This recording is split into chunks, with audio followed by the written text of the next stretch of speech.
Salut mon pote, chaque semaine Passibet retrace la carrière d'un footballeur et cette semaine on s'intéresse à lui. Tu l'as reconnu, c'est Roger Milla, la légende camerounaise. Elle fête ses 70 ans cette semaine, c'est le moment de revivre les moments forts de sa carrière.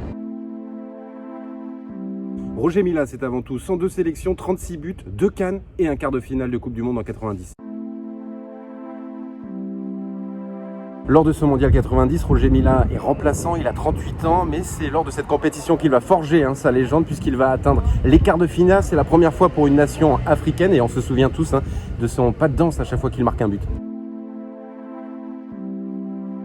Il joue au total dans 10 clubs, Bastia, Valenciennes, Monaco, Saint-Etienne, mais tout a commencé à l'âge de 13 ans au Cameroun, dans le club de l'Éclair de Douala. Ensuite, il joue ses premières minutes dans le championnat camerounais sous les couleurs des Léopards, remporte 2 titres, ses dribbles, sa vitesse, son sens du but font la différence et il rejoint le Tonnerre de Yaoundé. Là-bas, il remporte la Coupe d'Afrique des vainqueurs de Coupe et des championnats. Il empile des buts, plus de 200 buts au total.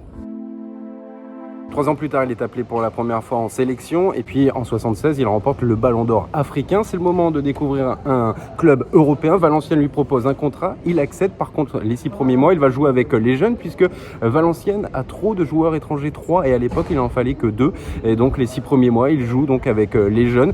Et à l'été 1978, là, il joue avec l'équipe première et il va briller, il va vite devenir le chouchou des supporters puisqu'il va empiler but sur but. La suite, ça sera plus compliqué, il marque moins de buts, il faut dire que ses adversaires comprennent son jeu. Il quitte le Nord pour rejoindre Monaco. Là-bas, ce sera un passage éclair, il est victime d'énormément de blessures, il remporte une Coupe de France et rejoint ensuite Bastia, il y reste 4 ans et remporte encore une Coupe de France. Ici Milla qui force encore Castaneda à un très bel arrêt. On ne peut pas voir ici si Milla était hors jeu ou non, en tout cas il était à la limite. Milla efface Castaneda. À un moment, on a cru que Milla avait trop poussé son ballon, mais finalement, il marque ce deuxième but. Milla qui s'est vraiment confirmé à Bastia. Dans les années 80, Roger Milla enchaîne les bonnes performances avec les Lions indomptables. Première qualification pour le mondial en 82. Il remporte la CAN en 84. En dribble, sur rabat au centre, Abega. Abega, toujours. Abega, Milla, Milla, Abega.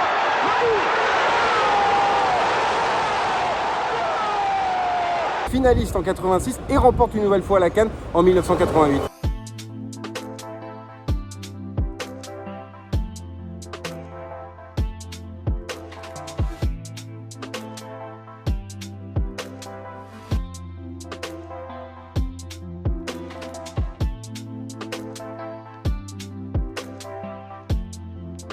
En club, il rejoint Saint-Etienne où il marque une trentaine de buts en 60 matchs et ensuite rejoint Montpellier.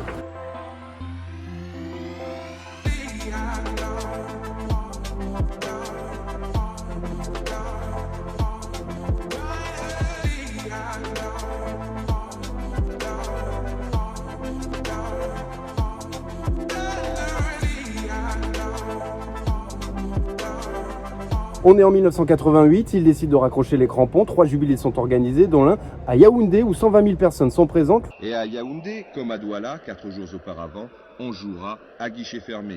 Nous sommes à 1 heure du coup d'envoi et vous le constatez, c'est déjà la grande foule. Lui ensuite vit sur l'île de la Réunion et joue toujours au foot dans le club de Saint-Pierroise. Coup de théâtre en 1990, le Cameroun est qualifié pour le mondial, Roger Milla est retraité, le sélectionneur ne compte pas sur lui, mais le président camerounais, Paul Biya, exige qu'il participe à cette compétition, il va l'appeler personnellement et certains internationaux étaient contre cette idée. Joseph Antoine était peut-être de mauvaise foi, comme il disait que moi j'étais âgé, que je ne pouvais plus jouer, il avait oublié que lui-même il avait été âgé, et il n'y avait que 2 années qui nous séparaient entre Joseph Antoine Bell et moi. Finalement, Roger Milla participe donc à la Coupe du Monde 90. La suite, tu la connais, il marque 4 buts, devient une légende, remporte le Ballon d'Or africain et 4 ans plus tard, à 42 ans, il participe à la Coupe du Monde aux États-Unis et il marque un but, il devient le joueur le plus vieux à marquer lors de cette compétition. La suite, il prend sa retraite, devient président éphémère de la Fédération de foot camerounaise, ensuite ambassadeur itinérant du Cameroun, se lance aussi dans la chanson et il sort 2 titres qui ont plus ou moins du succès.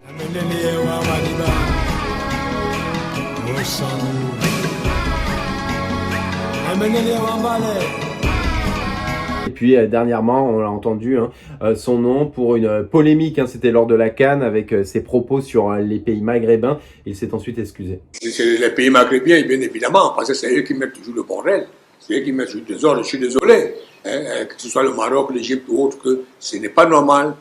S'ils ne sont pas africains, qu'ils aillent jouer pour l'Europe ou bien pour l'Asie ou bien pour autre.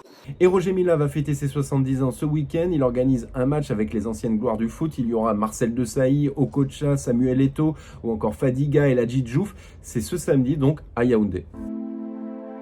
Voilà mon gars, tu connais un peu plus la légende Roger Milla. N'hésite pas à liker, partager, à donner ton avis. Puis on se retrouve très vite pour une nouvelle vidéo. N'hésite pas à proposer et abonne-toi, pas si bête. Tout ça place sur le corner, Roger.